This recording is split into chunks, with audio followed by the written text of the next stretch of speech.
MG server की report. हितकारिणी school बाग सेवनिया का board परीक्षा में उत्कृष्ट परिणाम। मध्य प्रदेश शासन द्वारा हाल ही में बोर्ड परीक्षा परिणाम में बाग सेवनिया विश्वकर्मा मंदिर के समीप स्थित हितकारिणी स्कूल ने उत्कृष्ट प्रदर्शन किया है। स्कूल की संचालिका मालती पांडे ने बताया कि इस वक्त 5वीं 8वीं के परीक्षा परिणाम की परीक्षा 7% रही, जबकि 10वीं की परीक्षा में 90% छात्रों ने सफलता हासिल की।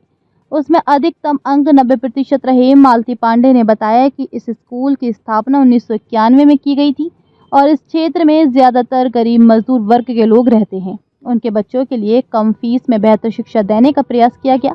मालती पांडे ने कहा कि शिक्षा वास्तव में समाज सेवा का एक जरिया होना चाहिए, क्योंकि शिक्षा के जरिए ही हम नई पीढ़ी का भविष्य संभालते हैं एवं देश को एक अच्छा नागरिक भी देते हैं।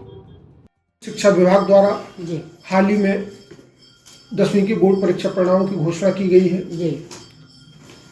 विश्वकर्मा मंदिर समीप स्थित बाग सेवनिया हितकारिणी हाई स्कूल 1991 में एस्टेब्लिश किया गया था। और ये था शिक्षा के जरिए समाज सेवा का उद्देश्य लेकर किया। गरीब बस्ती है, लेकिन स्वर्गीय पांडे जी की विजन रहा, सोच रही कि इन गरीब बच्चों को बेहतर शिक्षा दे पाए। तब ये स्कूल एस्टेब्लिश किया गया था। हमारे साथ है उसकी डायरेक्टर मालती पांडे जी मैडम, जो अभी 5वीं 8वीं के बोर्ड परीक्षा परिणाम हुए, क्या कैसा रिजल्ट रहा? सर उनका अच्छा निकला। जैसे अपन एक ग्रामीण क्षेत्र में स्कूल चला रहे हैं, मेरा एक उद्देश्य है कि मैं गरीब बच्चों को आगे बढ़ाऊं, क्योंकि बड़े घरों के बच्चों को तो ट्यूशन और हर चीज की फैसिलिटी मिलती है। हमारा एक मात्र ये रहता है कि स्कूल में जो पढ़ाई होती है 4 घंटे इतनी अच्छी होना चाहिए कि जिससे बच्चे आगे चल के, क्योंकि यहाँ पे सर कुछ मजदूरों के बच्चे हैं, कोई पुताई वाले, गरीब मतलब मध्यम उसमें, और बहुत कम फीसें हैं मेरे स्कूल में। आप किसी से भी अनुमान लगा सकते हैं। हमारी मतलब स्टार्टिंग हमारी वैसे है फर्स्ट से 300 रुपए।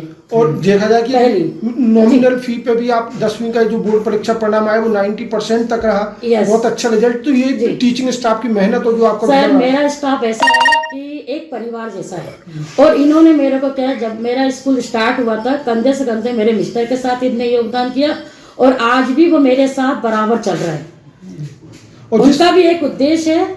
मैंने ये बोला, देखिए पैसा तो दुनिया कमाती है, पर एक उद्देश्य अपना ऐसा कि भविष्य में बच्चे काबिल बने, और आपकी सबसे बड़ी पूंजी धन आपका शिक्षा।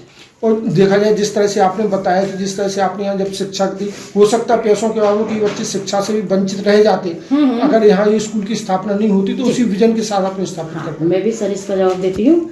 ये क्या, यहाँ पे स्कूल नहीं थे 2-3, पर मेरे हस्बैंड के पांडे हैं, उनका एक उद्देश्य था कि बड़े घरों के बच्चों को तो दुनिया पढ़ा लेती है, मुझे ऐसे मजदूर बच्चों को पढ़ाना है, आगे बढ़ाना है कि जिससे अपना उनका भविष्य उज्जवल हो, देश का नाम हो।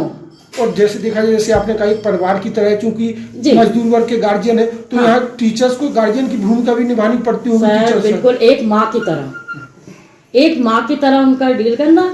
और मेरा ये कि मैं आपसे जो बात कहूंगी क्लियर करूंगी। आप किसी से भी इस स्कूल के विषय में आप बता सकते हैं। बहुत गरीबी से मेरा स्कूल चालू हुआ है। ऐसा भी हुआ कि कई बच्चे ऐसे भी हैं सर कि जो फीस नहीं देते हैं, और मैंने उनको कभी वंचित नहीं करा किसी चीज से। अच्छा मैडम, 8वीं में कितने बच्चे हैं? 8